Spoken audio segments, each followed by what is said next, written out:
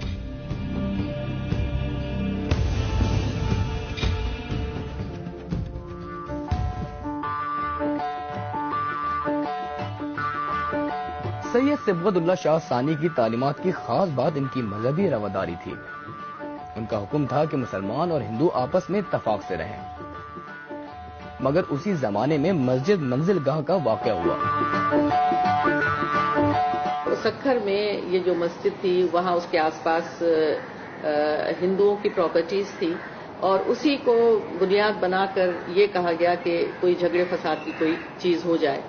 اس سلسلے میں پیر صفت اللہ شاہ نے اپنے ساتھیوں کو اور اپنے لوگوں کو یہ خاص ہدایات دی تھی کہ اس طرح کی اگر کوئی چیز ہوتی ہے تو ان کی حفاظت کی جائے۔ اس دور میں انگریز حکومت کا وتیرہ تھا کہ سندھ میں ہونے والے ہر فتنہ و فساد کا ذمہ دار حروں کو ٹھہرایا جاتا، کسی ثبوت کے بغیر انہیں گرفتار کر لیا جاتا۔ انگریز انتظامیہ نے حروں کی دھڑا دھڑ گرفتاریاں شروع کر دی،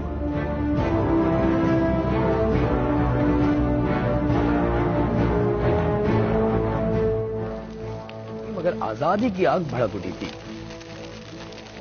آخر کار 1941 میں سوریہ بادشاہ کو کراچی میں نظر بند کر دیا گیا، مگر وہ نظر بندی توڑ کر گڑنگ بنگلے واپس پہنچے اور مریدوں کو منظم جدوجہد رکھنے کا حکم دیا۔ سوریہ بادشاہ پر بغاوت کا مقدمہ قائم کر دیا گیا۔ قائد اعظم کو ان کا وکیل مقرر کیا گیا، مگر وہ اس مقدمے کی پیروی نہ کر سکے۔ قائد اعظم وکیل تھے پیر صاحب کے، بالآخر قائد اعظم نے کہہ دیا فقیروں کو، پیر صاحب کے مریدوں کو ایسے عذاب سے فقیر کہا جاتا ہے کہ ہم دیکھتے ہیں کہ وہ کسی نے پیر صاحب کو سزا دیں گے، اس وجہ سے میں وتڈرا کر رہا ہوں۔ اسی دوران گڑنگ بنگلے کا محاصرہ کر کے اس پر بم برسائے گئے۔ پیر گوٹ میں پیر صاحب کی حویلی اور گاؤں برباد کر دیے گئے۔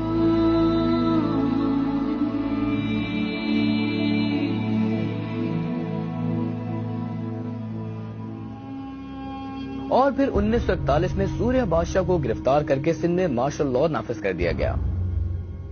مارشل لاء ڈکلیئر ہونے سے پہلے ایک سیکرٹ سیشن میں حر ایکٹ پاس ہوا۔ اس حر ایکٹ کا پوری ٹائٹل تھی سپریشن آف حر آؤٹریجز ایکٹ، اور یہ ایک سیکرٹ سیشن میں پاس ہوا۔ اس ایکٹ کی خاصیت تھی کہ حر ہونا ہی ایک کرمنل آفینس تھا. 1941 میں مارشل لا بھی اس لیے لگا تھا کہ انگریز فلی ریئلائز کہ جو ہر لوگ ہیں، ان کے جو فالوور ہیں، وہ تو ان کو we will not be able to handle them. سوریہ بادشاہ پر سینٹرل جیل حیدرآباد میں مقدمہ چلایا گیا. حکومت نے انہیں کئی بار پیغام بھیجا کہ وہ معافی مانگ لیں تو پھانسی کی سزا سے بچ سکتے ہیں، مگر پیر صاحب نے حکومت کی ہر پیشکش ٹھکرا دی اور پھر 20 مارچ 1943 کو تحریک آزادی کے سیروں کو تختہ دار پر لٹکا دیا گیا.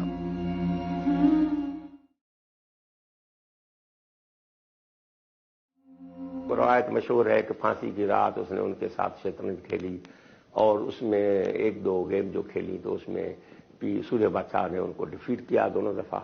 پھر سوریہ بادشاہ گئے اور جا کر کے وہ آرام کرنے اور باقاعدہ انہوں نے نیند کی اطمینان سے، ہر نوئنگ فلی ویل کہ صبح کو یہ ہوگا. انہوں نے کوئی فکر نہیں کی اور وہ دلیر آدمی تھا. سوریہ بادشاہ تو اس لیے بولتے سوریہ کا مطلب ہے دلیر.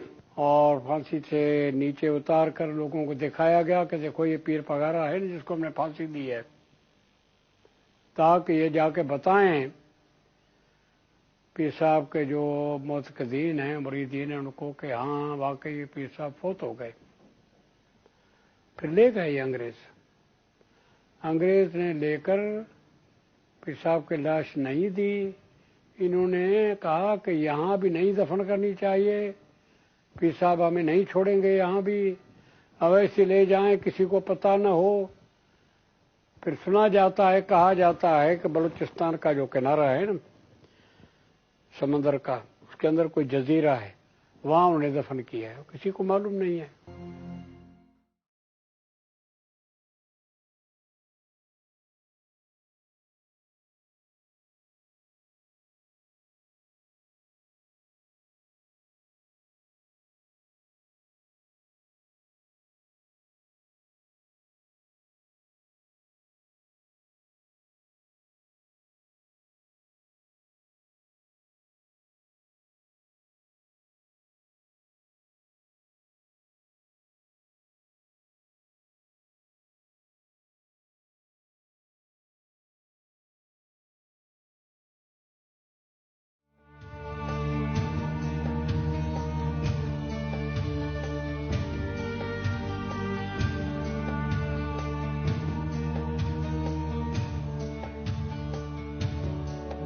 وہ نہ تھے